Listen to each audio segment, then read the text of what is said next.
उसी जगह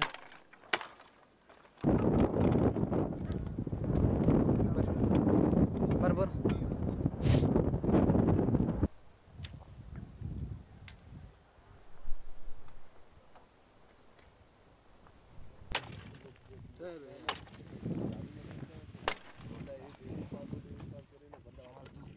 पहले जो है पानी का सतह बढ़ता ऊपर था, हम लोग तकरीबन उसी टाइम 170 से पानी निकालते थे।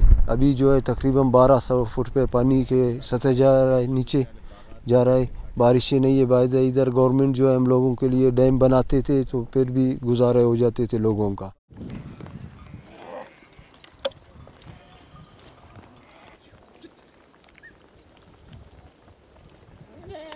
इस इलाके में टोटल 100% जो है बागबानी और ज़मींदारी पर है। अभी सारे खुश्क हो रहे हैं, पानी नहीं है, नीचे 1200 फुट तक गिरा हुआ है। जब आप ट्यूबवेल लगाते हो पानी नहीं है ज़मीन में।